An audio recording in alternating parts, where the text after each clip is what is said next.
It's my pleasure to be here and be the first speaker for WorkSafe. So the presentation is really divided into three parts. I'll do the first and I'll go through, I suppose, in some respects a revision or some aspects that you're probably aware of, plus I'll also talk about some of the new provisions of the work health and safety legislation.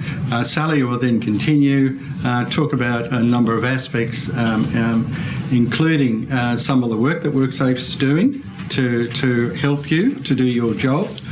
You carry out a very important role and we appreciate that, and we realise we do need to support you. Sally will also talk about strategies, the WorkSafe strategies moving forward, and then Steve Crabb will do consultation and hopefully you'll be able to answer all the questions. So I'd like to start by acknowledgement to country. I acknowledge the traditional custodians of the land throughout Australia and their continuing connection to land, sea and community. I pay my respects to them and their cultures and to their elders both past and present, and extend that respect to all Aboriginal and Torres Strait Islander peoples today. This is just an outline of the talk. Part one, I'll do part one. Part two is Sally North, and then Steve Crabb will actually do the third part, which is actually not listed there. Before I start, I probably should acknowledge, I was very pleased that that was mentioned earlier, the Mars Centre. The Mars Centre is really a fantastic new initiative of the state government.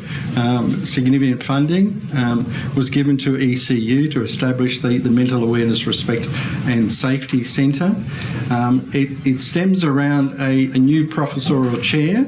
The state government provided funding to ECU to establish a professorial chair in mining, work health and safety.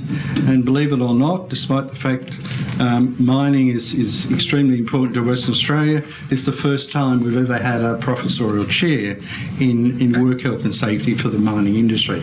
So it's a really great program, and I commend everyone to follow its progress.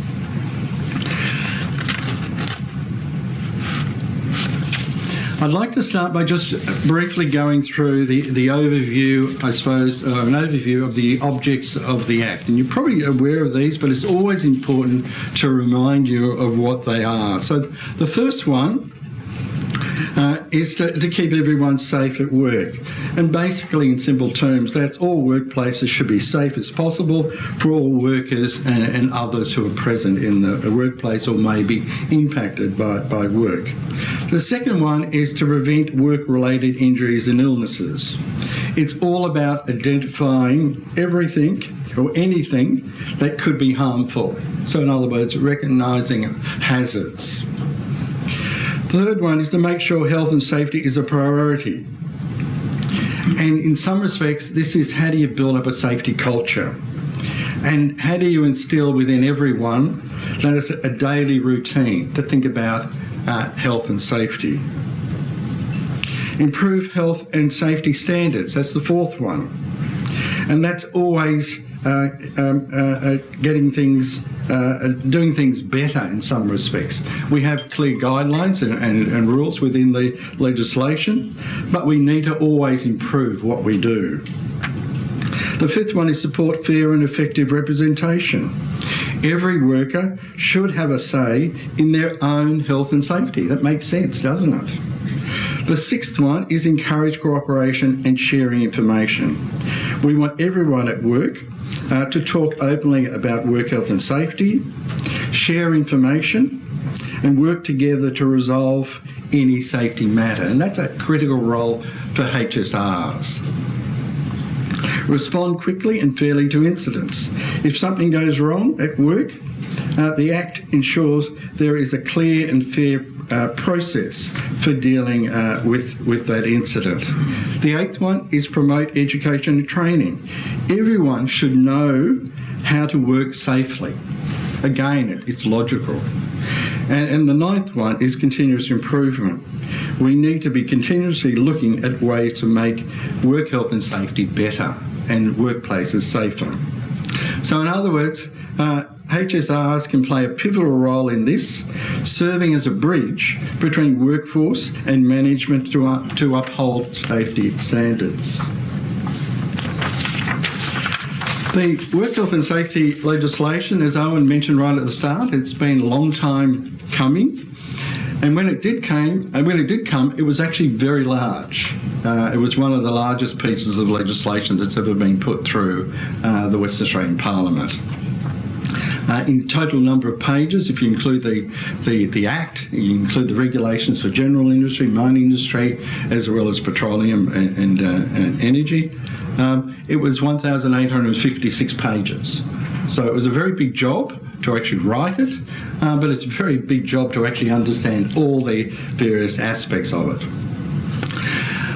A lot of changes, so therefore what's being built into the legislation is the transitional provisions to allow PCBUs to transition.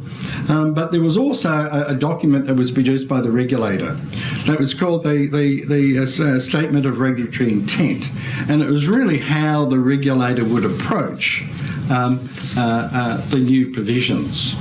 And essentially, in broad sense, I suppose, it was really that the regulator would take an educative or supportive role with most things.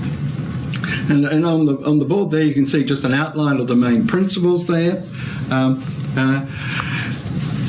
If there's a technical breach and it's really only minor and it reflects a new provision, it will be one of education and coaching.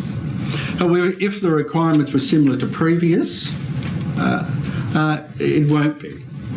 Again, I suppose with high-risk industries, we've recognised that there are a number of high-risk industries, such as farming, construction, mining, transport, public sector. There's a whole series of dangers. And what we'll do for those high-risk industries is really supply a lot more educational and supportive information and guidelines. If breaches involving serious risks will enforce our compliance and enforcement policy. For investigations of serious and fatal incidents, we'll do what should be done. There's always that general principle of duty, Section 19, that you have to provide a safe workplace, and we'll instigate our prosecution policy. Work health and safety service providers under Section 26A, and that's a new section where there's a PCBU who's a service provider, provides work health and safety providers, has a duty.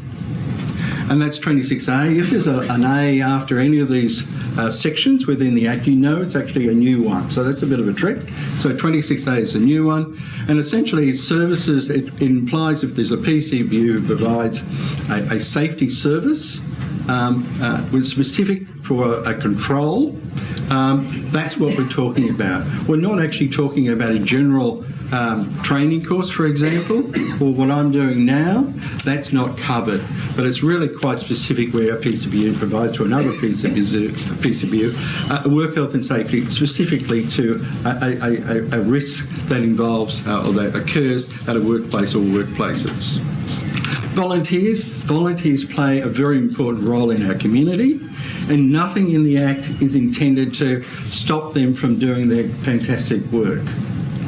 The third bit there, these are two new sections which gives powers to the regulator. Work health and safety undertaking, or it's also called enforceable undertaking, allows the regulator to decide that if the regulator determines that it's probably a better outcome for a PCBU not to be prosecuted but to provide benefits, and that may be teaching, training courses, a whole variety of different products. If that outcome is better than what could occur with a court prosecution, then the regulator has the ability to go into an enforceable undertaking or to approve an enforceable undertaking with the PCBU. The independent work health and safety reports, the regulator also has the ability to request an independent report on a circumstance that occurs within a workplace. Previously, under the OSH legislation, the regulator did not have that power. And this statement of regulatory intent is really just for the initial stages of the work health and safety, and it covers until the end of the second year or the second anniversary of the introduction of the work health and safety legislation.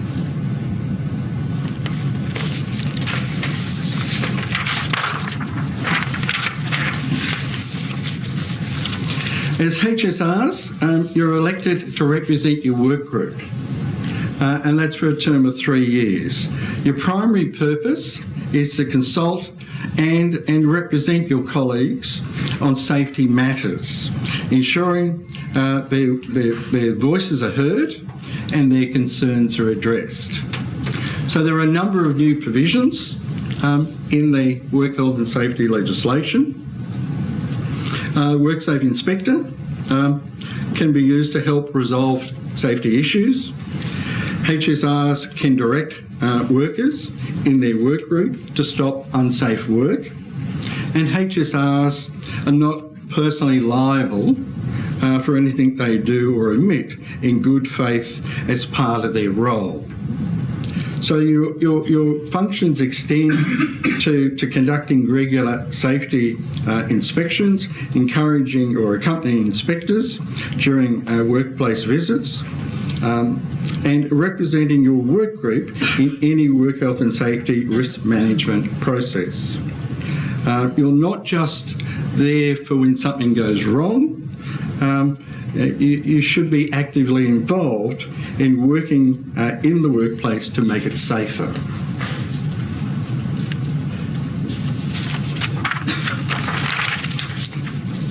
Training, HSRs and deputies must attend a 5-day initial training course approved by the Work Health and Safety Commission to exercise all of their powers. A person conducting a business or undertaking must allow a HSR to attend this course and pay the course fees and other reasonable costs. And a HSR is entitled to their usual pay, and notice it says usual pay while they attend the course. These are some of the powers, new powers. Work groups, your representation by HSRs. So the work group, as a HSR, you represent your work group. Those work groups are designed that all workers have an opportunity for representation when it comes to health and safety. And HSRs can effectively address the unique safety concerns of the work group. So therefore you have a work group that's relevant, you have a HSR that represents that work group, and that HSR can represent those workers in the work group of those issues which are of their concern. The powers to issue provisional improvement notices, Sally will mention that in her presentation. The power to instruct workers to cease work, and the next slide I'll talk a little bit about that. The ability to bring in assistance, and that includes the union as well as WorkSafe inspectors. WorkSafe inspectors can help resolve safety issues. And the last one there, and that's very important, HSRs are not personally liable for anything they do or omit in good faith as part of their role. One of the things I want to point out to you is that work health and safety, HSRs don't have a duty. They actually have powers and functions. So a PCBU has duties, an officer has duties, you as a worker have duties, a visitor to a workplace has duties, but HSRs don't have a duty, but they have powers, they have roles, and they have functions. So basically you're all volunteers. At any point in time you can stop, and that's allowable. So it's very important to realise you have these powers, functions, and roles, but you don't necessarily have that duty. It's the PCBU has the duty, the officer that has the duty, or you as a worker has duties, or someone who's a visitor. So this is a new provision, and it's a very powerful one. So as a HSR, you can direct a worker in your work group to actually cease work if you consider that what they're doing is dangerous. Before issuing the direction, the HSR must consult with the worker's PCBU to attempt to resolve the matter. And so the important aspect of the legislation, and particularly the role of HSRs, is one of consultation. Consulting with the PCBU does not apply if the risk is so serious, immediate or imminent that there's no time. In that case, the HSR must consult as soon as practicable after giving the direction to cease work.